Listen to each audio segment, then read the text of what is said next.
Will you pray with me?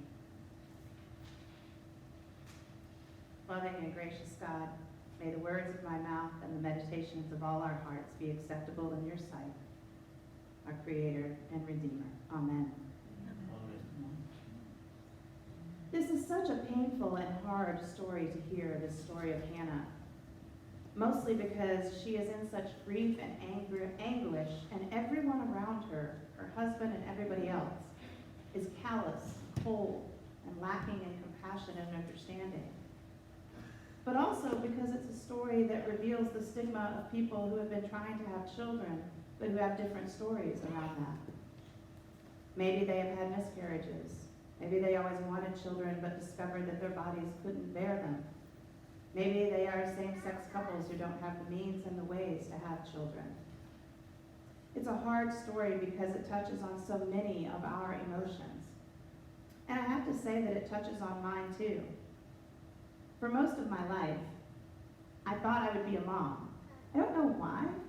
I never really thought it through. It was just a thing, I guess, that you assume as a woman. Oh, I'm going to be a mom someday. And I guess that's because I had a mom. And so you just assume that that's what you're going to do. You're going to be like your mom. But when I was married in my early 20s, it became clear that I didn't want to have kids with the person I was married to. And even after I came out, I still hoped to be a mom. But the thing is that with every partner I was with, I was pretty clear in my prayer life with God that they were not the person I could or would want to raise children with. And so it just never happened. And when I finally met April, with whom I would gladly raise dozens of children, we were both in our mid-40s. Neither of us were physically capable of having children, but she was the first person I ever thought, oh, I could raise kids with her. I get that.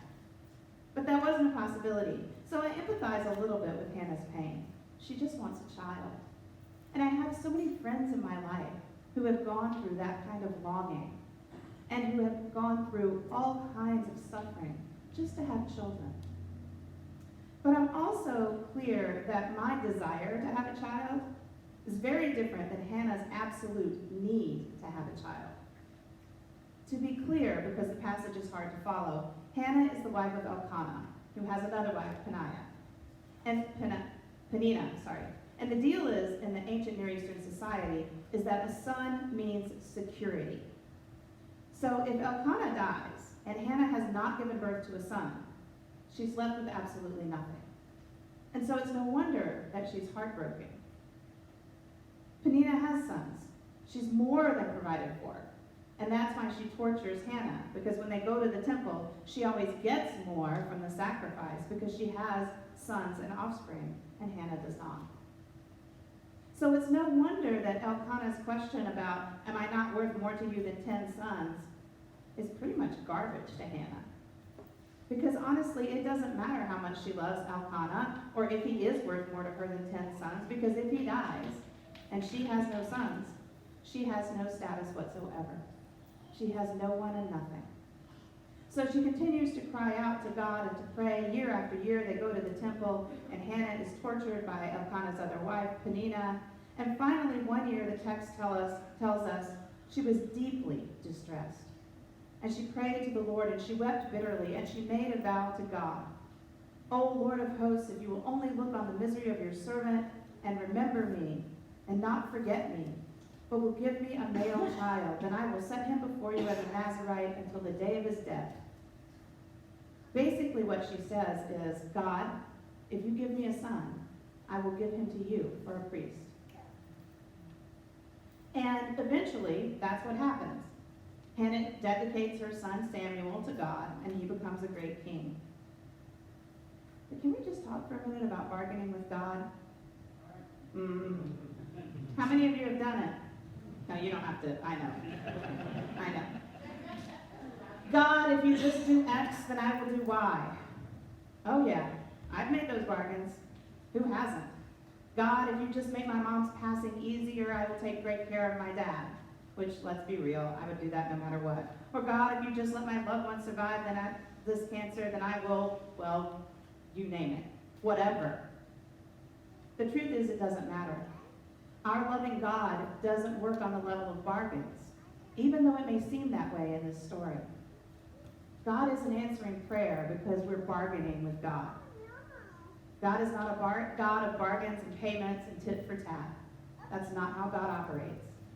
And we see some of this in Hannah's story, because what we see next, after she's pouring out her heart, is that she continues to pray to God, but not out loud. And then Eli, who is at the doorpost, thinks there's something wrong with her. Maybe she's drunk, because she's just over there mouthing words and not saying anything. But she replies, "No, I am a woman deeply troubled. I'm not drunk. I haven't drunk anything. I am deeply troubled. Please don't regard me as a worthless woman, for I have been speaking out of my great anxiety and vexation all this time."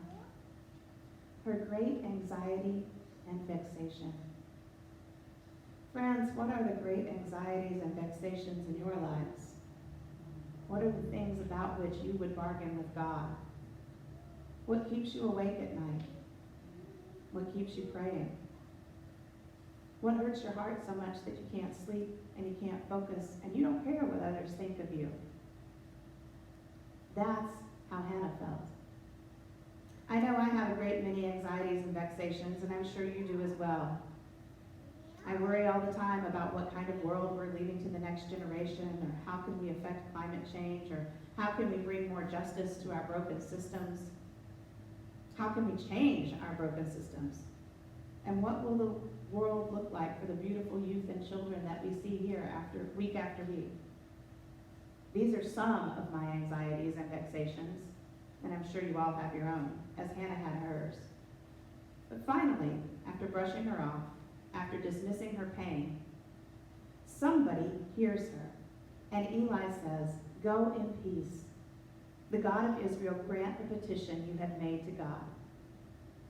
After years and years of Elkanah giving a more generous portion to Peninnah, after years and years of Hannah praying for a child to vindicate her status in the family, after years and years of pain for Hannah, someone finally recognizes her pain and her request to God. When in your life has someone seen your pain and allowed it to just be? Because honestly, we really have a hard time with this. We want to fix, we want to change, we want to redo and reconstruct.